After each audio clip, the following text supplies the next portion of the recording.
आइए आज हम उज्जैन शहर के कार्यक्रमों पर विशेष चर्चा करें। आज शहर में दो स्थानों पर भगवान नरसिंह का अवतरण पर्व मनाया गया। आज 11 मई है और साथ ही आतंकियों का किस प्रकार संहार किया जाता है इसके प्रतीक हैं भगवान नरसिंह। आज सुबह शिप्रा तट पर स्थित नरसिंह घाट पर जो नरसिंह मंदिर है वहाँ पर भी भगवान नरसिंह का प्रकटोत्सव मनाया गया और अवतरण पर्व मनाया गया। सबसे पहले वहाँ पर भगवान का अभिषेक किया गया। अभिषेक समाप्ति के बाद श्रृंगार किया गया, आरती की गई और प्रसाद वितरण हुआ। उसी मंदिर के ठीक नीचे नरसिंह घाट पर एक अति प्राचीन भगवान नरसिंह की मूर्ति भी है। वहाँ पर भी बड़ी आकर्षक मूर्ति है, परंतु क्षतिग्रस्त अवस्था में है, तो उस पर भी ध्यान देने की जरूरत थी। अब आइए हम जैसे ही वहाँ नरसिंह घाट से निकले उसके बाद में हम लक्ष्मी नरसिंह मंदिर छोटा साराफा में गए। ठीक 12:10 पर वहाँ भगवान की आरती और हजारों की संख्या में नरसिंह भक्त वहाँ पर आए। सबने प्रसादी ग्रहण की, भगवान का दर्शन किया। और वहाँ पर मुझे लक्ष्मी नरसिंह मंदिर में एक बहुत ही अति प्राचीन भगवान नरसिंह की प्रतिमा देखने को मिली, एक उनका छाया चित्र देखने को मिला। यह लक्ष्मी नरसिंह मंदिर आंध्रा में है और इतना आकर्षक उसकी छवि है कि आपसे क्या कहना। बहुत ही अच्छी बात है। अभी वहाँ कुछ दिन पहले वहाँ पर लक्ष्मी नरसिंह मंदिर की कोई दीवार गिर पड़ी थी और उसमें 8 लोग शहीद हो गए थे। जो भक्त थे ना वो शहीद हो गए थे। वो उसकी छाया चित्र है ना देखकर मन अति आनंदित हुआ कि भगवान नरसिंह का कितना अच्छा रूप है। इसके बाद में हम आगे की यात्रा पर गए तो देवास रोड पर राधा मोहन एक गौशाला। आज वहाँ पर बहुत शानदार समारोह हुआ और इतना अच्छा समारोह हुआ कि जिसकी कोई सीमा नहीं।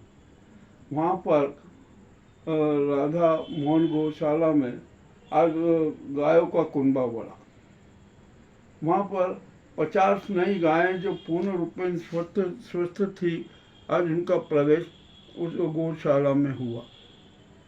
बहुत ही अच्छा और बढ़िया दृश्य था। वहाँ पर जो वो है ना, वहाँ पर इतनी अच्छी व्यवस्था थी कि अब आपको क्या बताएं। यहाँ पर विभिन्न प्रांतों से लोग भी आए थे। आना भी चाहिए। जो है गौ सेवक हैं वो तो वहाँ पर आते ही हैं। अब अभी मुझे सूचना मिली है कि इस्कॉन में कल नरसिंह अवतरण का पर्व मनाया जाएगा। बहुत अच्छी बात है। बढ़िया, अच्छे लगा कि कम से कम भगवान नरसिंह का इतना स्मरण तो हम करते हैं। अब यहाँ पर जो राधा मोहन गौशाला में है ना, आज हमें बहुत अच्छी बात देखने को मिली। एक अनुकंपा फेडरेशन पिपलौन है, उसने आज जो गौ माता के कुंबे में है ना 50 स्वस्थ गायें वहाँ पर ट्रक से लाकर उस गौशाला में प्रवेश कराया। और वह प्रवेश का कराया जो वहाँ के जो संचालक हैं अनिल कुमावत जी और दूसरे अन्य परिवारों ने सभी गौ माताओं की पूजा अर्चना की, उनकी आरती उतारी, उन्हें गो भोज दिया और इस प्रकार एक बहुत ही अच्छा माहौल वहाँ पर लगा। वहाँ पर जो 50 गायों का अभयदान किया गया था ना, उसके साक्षी बनने रांची से आए थे, महाराष्ट्र से थे, यूपी से थे, हमारे स्थानीय लोग थे, राजस्थान के भी लोग। यह बहुत ही एक अच्छा बढ़िया समागम हुआ। और जब हमने गायों को देखा ना तो कुंबे और सब गायें स्वस्थ थी और उसमें एक गाय ने 9 बछड़े को जन्म दिया। तो उस बच्चे को वहाँ की एक सेविका अपनी गोद में उठा के लाई, उसकी पूजा अर्चना की। ये भी एक शुभ संकेत है गौशाला के लिए। उसके बाद में जो गौशाला के प्रबंधक हैं ना, संचालक हैं, जो गौ सेवक हैं, अनिल कुमावत जी ने मंच से बाहर के जितने भी अतिथि आए थे ना, सबका परिचय करवाया। परिचय कराने के बाद सबका स्वागत भी किया गया और सभी आगंतुकों ने अपने अपने विचार रखे। थीम न्यूज को भी उन्होंने बुलाया था। थीम न्यूज ने भी अपना एक सुझाव रखा और वो सुझाव ये था कि देश की प्रत्येक गौशाला में गौ माता मंदिर अनिवार्य रूप से बनाया जाए। इस प्रस्ताव को सभी ने हर्ष ध्वनि से स्वीकार किया और कहा कि अब हम केंद्र और राज्य सरकारों को इस प्रकार का प्रतिवेदन भेजेंगे कि हर गौशाला के बाहर वहाँ पर गौ माता मंदिर जरूर होना चाहिए। तो गौ माता मंदिर है ना, अपने आप में एक अनूठी पहल होगी और हर गौशाला में होना चाहिए। अभी जहाँ भी गौशाला है ना, वहाँ के जो भी धन कुंवर संपन्न लोग हैं, एक नहीं, दो नहीं, 4-5 परिवार मिलकर वहाँ पर ये गौशाला में गौ माता मंदिर बना सकते। अरे उनका नाम अमर हो जाएगा, आपके लिए याद रखिए। और यदि गौशालाओं में गौ माता मंदिर बन गया ना, तो वहाँ पर सुबह शाम आरती होगी, पूजन अर्चना होगी और जो लोग गौ माता के लिए दान देना चाहेंगे ना, वो भी दे सकते हैं। जैसे विवाह समारोह का होता है, जन्मदिन का होता है और कुछ लोग मृत्यु भोज पर भी दान करते हैं। तो सब मिलकर वहाँ पर गौ माता मंदिर में आकर संकल्प करेंगे और गौ भोज के लिए अपना सहयोग देंगे। अरे यही तो एक अमरता है भाई। अमरता किसको कहते हैं? कोई अमरता का कोई फल नहीं होता है, कोई रस नहीं होता है, कोई वस्तु नहीं होती है। अमरता उसी को कहते हैं कि हमारे अंतरिक्ष में जाने के बाद लोग हमें स्मरण करते रहे, याद करते हैं। और यदि हमने जो गौशालाओं के आसपास के निवासी हैं ना, यदि 2, 3, 4, 5 ने सबने मिलकर एक गौ माता मंदिर बना दिया, गौशाला के बाहर एक मंदिर बना दिया ना, तो और उस पर एक शिलालेख लगा दिया, तो वो उनकी अमरता हो जाएगी। जो भी आएगा वो करेगा कि इन लोगों ने इतना अच्छा काम किया कि बहुत अच्छा है, गौ माता का मंदिर बनाया। और गौ माता का मंदिर बनने से ना गौ भक्तों में भी नव ऊर्जा पैदा होगी। हर आदमी जो अच्छा बढ़िया शेड वाला, छांवदार शेड वाला लगे, अच्छे वहाँ पर वृक्ष उसके आसपास लगा दिए जाए, पर्यावरण भी सुधरेगा और पूरा जो वहाँ पर यात्री जो आएंगे, और यदि उन्होंने पल भर, 2 पल, 1 घंटा, आधा घंटा यदि विश्राम भी कर लिया ना, तो वे दुआएंगे। यह जो थीम न्यूज के प्रस्ताव को सभी ने स्वीकार किया और जो बाहर से भी जो अन्य प्रांतों के जो साथी लोग आए थे ना, वे भी आए थे। महाराष्ट्र के गीतकार लोग भी आए थे, उन्होंने अपने गीत की प्रस्तुति भी दी। बहुत अच्छा माहौल रहा। यह हमें इतना अच्छा लगा कि अब क्या बताएं कि यह हमारा एक गौ माता के लिए एक बहुत अच्छा योगदान होगा। हम तो गौ सेवक, और वहाँ पर तो गौ सेवक आए थे ना, बाहर के लोगों ने गौशाला के लिए दान देना भी अच्छा किया। किसी ने 20,000 दिए, किसी ने 5,000 दिए, किसी ने जो गो एक दान पेटी रखी थी ना, किसी ने 100 रुपये, किसी ने 200 रुपये डाले। तो गौ भोज के लिए अच्छी एक व्यवस्था। अब जो 50 गायों का कुंबा आया ना, वो तो पूर्ण रूप में स्वस्थ है, इतना स्वस्थ है कि हद से ज़्यादा। और हमसे तो बड़ी खुशी हुई कि जो ग्रामीण क्षेत्र से गाय आई है ना, वे बड़ी स्वस्थ हैं।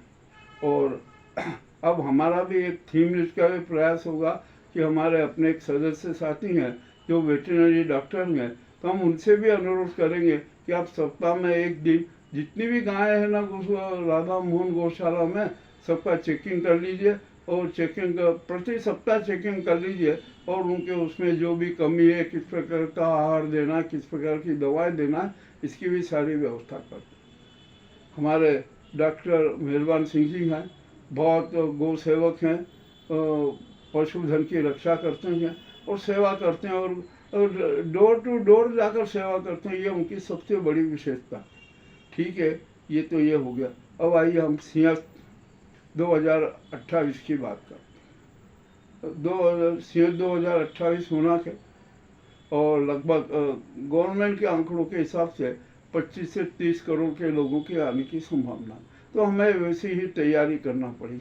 अभी सीएस 2028 की डीपीआर तो सार्वजनिक नहीं की गई, तो हमारा सरकार से ये अनुरोध है कि सीएस 2028 की डीपीआर सार्वजनिक करें ताकि जनता भी उसको देख सके और उसमें क्या क्या सुझाव हो सकते हैं वो सारे सुझाव भी दिए जाए। ये भी एक बहुत ज़रूरी कदम है। अभी जो 23,200 करोड़ की निर्माण कार्यों की और विकास कार्यों की घोषणा की गई है ना, हम उसके बारे में भी समीक्षा करेंगे। हम देखेंगे कि आखिरकार क्या है क्या नहीं है।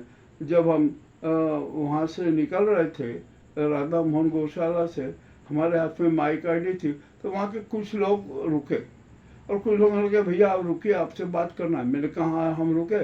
उन्होंने बात की। उन्होंने कहा सबसे बड़ी समस्या थी पेयजल संकट की, इसका आप निवारण कैसे होगा इसका हमें बताइए। हमने कहा कि ये बहुत आसान है।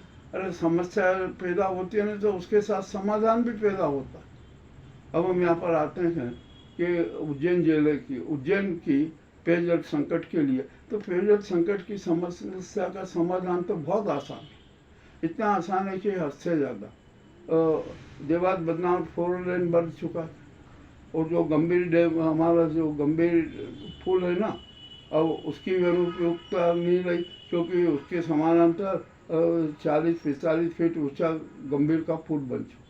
तो सारे अवरोध खत्म हो गए, रोड हो गया, ये हो गया, वो हो गया। तो हमारा केंद्र सरकार और मध्य प्रदेश सरकार और स्थानीय प्रशासन से यही अनुरोध है कि गंभीर डैम का दूसरा चरण युद्ध स्तर पर पूर्ण कर दीजिए। और एक बांध बनाने में है ना कम से कम लगभग 1.5 वर्ष लगता है। तो सीएस के पूरे यदि गंभीर का दूसरा चरण हमने पूरा कर लिया ना, तो उज्जैन की पेयजल समस्या 200 वर्ष तक के लिए समाप्त हो जाएगी। और चाहे जितने सीएस कीजिए, आप हर सीएस में पानी की कमी नहीं आने दी जाएगी। ये काम बहुत ज़रूरी है। और जो इसके गंभीर डैम का दूसरा चरण युद्ध स्तर पर पूर्ण कर, आप दूसरे जो बांध बना रहे वो छोड़ दीजिए, गंभीर डैम का एक दूसरा चरण पूरा कर दीजिए, देखिए फिर आप कितना अच्छा काम। और हमारा जो गंभीर डैम है ना, इसका तलछट बहुत उथला होता जा रहा है, उसको भी घेरा करने की पहल शुरू कर दी। ये तो हमने जो गंभीर जो पेयजल समस्या है ना उसके बारे में एक सुझाव दिया है। अब मध्य प्रदेश सरकार को चाहिए, केंद्र सरकार को चाहिए, हमारे जो जल संसाधन केंद्रीय मंत्री आए थे पाटिल जी, उन्होंने भी यहाँ पर देखा तो उनके सामने भी किसी ने ये प्रस्ताव नहीं रखा। और हम तो मध्य प्रदेश सरकार से यही कहते हैं कि आप गंभीर डैम के दूसरे चरण का काम पूरा करने का कर दीजिए। ये सीएस आने के 6 माह पूर्व की गंभीर डैम बन के तैयार हो जाए और लबालब हो जाए। ये एक काम बहुत ज़रूरी है। अब आई क्षिप्रा को। अब क्षिप्रा अभी वर्तमान में तो प्रदूषित पानी की डबरी है, उसको प्रवाहमान करना बहुत टेढ़ी खेल लगता है। और इसका कारण है क्योंकि जो हमारी क्षिप्रा है ना, उद्गम से लेकर समर्पण तक अनेक समस्याओं से ग्रस्त है और सारी समस्याओं को दूर करना, तो इसलिए है ना उद्गम से लेकर समर्पण तक का क्षिप्रा घाटी विकास प्राधिकरण बनाया जाए और उसकी सारी डीपीआर तैयार की जाए। मैं आपको एक बात बता दूं कि क्षिप्रा का उद्गम स्थल है ना, वहाँ पर जो गोमुख है ना वो चौक हो गया और क्षिप्रा घाटी के जो बीच में है ना अनेक पक्के निर्माण हो गए, सड़क हो गई, ये हो गई। तो अब अपन कहाँ से क्षिप्रा को सतत प्रवाहमान करेंगे? किंतु ऐसा नहीं हो सकती। सबसे पहले अतिक्रमण हटा दीजिए, जो चौक गोमुख है उसको खोल दीजिए और उसके पैरेलल 2, 3, 4 और नए गोमुख कर दीजिए। जो जहाँ से क्षिप्रा का गोमुख है ना उसके साइड में पानी का अथाह भंडार है। ये आप सर्वे करा लीजिए, आपको खुद पता लग जाएगा।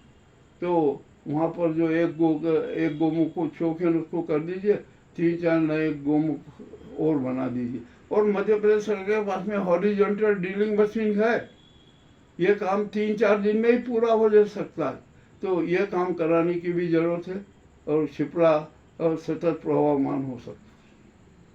और ये गंभीर डैम जो बने ना दूसरा, उसका भी एक जो कनेक्शन क्षिप्रा से कर दीजिए तो भी वो हो जाएगा। और हमारे जितने सारे तालाब है ना, एक दूसरे को लिंक कर दीजिए। एक दूसरे से लिंक हो जाए तो कुछ नहीं, वर्षा का जल संरक्षण होने लगे। ये भी हमारा एक सुझाव है, रचनात्मक सुझाव है। मध्य प्रदेश सरकार इस सुझाव को कैसे मान्य करती है या नहीं, उस पर विचार करती है कि नहीं, ये तो समय बताएगा। अब जो भी आइए, अब यहाँ पर क्षिप्रा है ना, क्षिप्रा में हम देखते हैं कि हर दूसरे तीसरे दिन डूबने के समाचार आते हैं, कितनों को बचाया जाता है, कितने अंतरिक्ष यात्रा पर चले जाते हैं। और अभी एक घोषणा हुई है कि 27 किलोमीटर त्रिवेणी से लेकर छोटी पुलिया तक 27 किलोमीटर के घाट बनेगी और उसके लिए 563 करोड़ रुपए का बजट भी स्वीकृत हो गया। भैया अभी जो वहाँ घाट बने हैं ना लालपुर पर, भूखे माता ये वहाँ सब जरा उनकी हालत देख लीजिए कि उनका रख रखाव नहीं होने पा रहा है। तो आप जब त्रिवेणी से हम बना देंगे तो उनका रख रखाव कौन करेगा।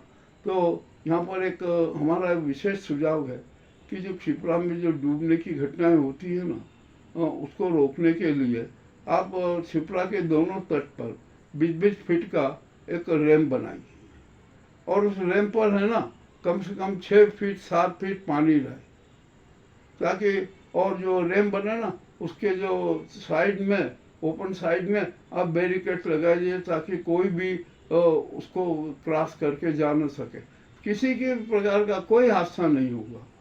ये एक बहुत बड़ा व्यवहारिक सुझाव है। ये नए घाट बनाने की बजाय 20 फीट 25 फीट का एक जो है ना दोनों साइड में रैम्प बना दीजिए। देखिए जो कैसे आनंद पूर्वक स्नान हो जाएगा, कहीं पर किसी भी प्रकार का कोई हादसा नहीं होगा, ये हम बता देते हैं। ये हमारा जो एक सुझाव है, व्यवहारिक सुझाव है, इसको मान के। और एक जो बड़ा महत्वपूर्ण सुझाव दूँ, हमारा दत्त अखाड़ा है ना, दत्त अखाड़े का जो घाट है ना उसके नीचे एक लंबी खो बन चुकी है और यदि किसी दिन यात्रियों का दबाव बढ़ा ना तो घाट बैठ भी सकता है। अतः उस घाट को तोड़कर जो खाई बनी है ना उसको भी समाप्त कर दीजिए और वहाँ पर नया घाट बना दीजिए। ये हमने सिंहस्थ के दिया। अब सिंहस्थ में 2028 में अनेक काम करना है।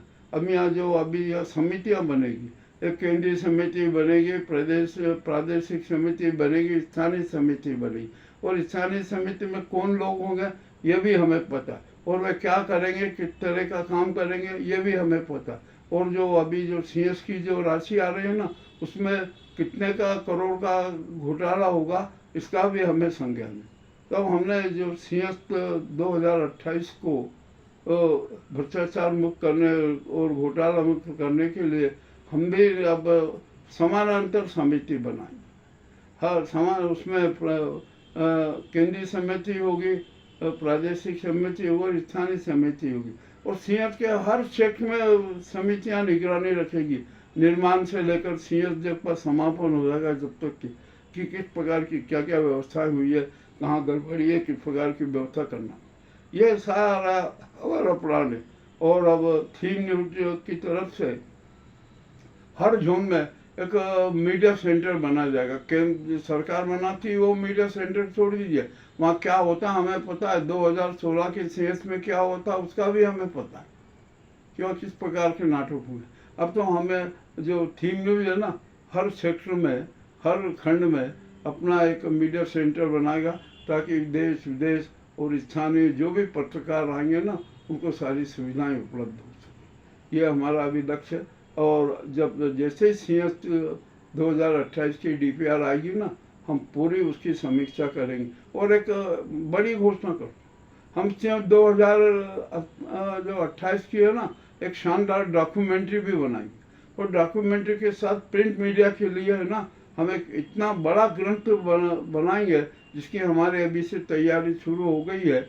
और हमारे उसके संपादक मंडल का भी हमने गठन किया है, उसमें अच्छे अच्छे लोगों को शरीक किया है ताकि सीएस 2028 का संपूर्ण विवरण उस जो स्मारिका में मौजूद है। हमें किसी से पैसे की जरूरत नहीं है, जैसे कि यहाँ पर हमने देखा है कि अरे हम वो सीएस क्यों निकालेंगे, हमें इतने लाख का प्रोजेक्ट दे दीजिए। कोई इतना देता है, हमें किसी प्रोजेक्ट की ज़रूरत नहीं है, हम तो जनता के उससे कर लेंगे, जनता हमारा एक साथ में है, कोई हमें दिक्कत नहीं है, हमारा प्रोजेक्ट तो यूँ ही पूरा हो जाए। ये हमने जो सीएस के लिए। और अभी एक बात आई है कि सीएस 2 माह का करने का, 27 मार्च से 27 मई तक। भैया ये मत कीजिए, सीएस के जो वैदिक पद्धति से है ना, 1 माह का ही रहने दीजिए, 27 अप्रैल से 27 मई तक। उसमें 3 शाही स्नान होंगे, 5 पर्व के स्नान होंगे, ये होने दीजिए। और कोई एक नई प्रथा मत डालिए जिससे कि हो, क्योंकि यदि हमने 2 माह का सीएस किया ना, तो साधु संत भी उसके लिए तैयार नहीं होंगे और जनता भी आने के लिए तैयार नहीं। और सीएस का जो आध्यात्मिक पर्व रहता है ना, उसका महत्व समाप्त हो जाएगा। अभी तो हमने आज ये शॉर्ट में जो बिंदु दिए है ना, ये आपको कैसे लगे हमें बताइए। आपका बहुत बहुत धन्यवाद।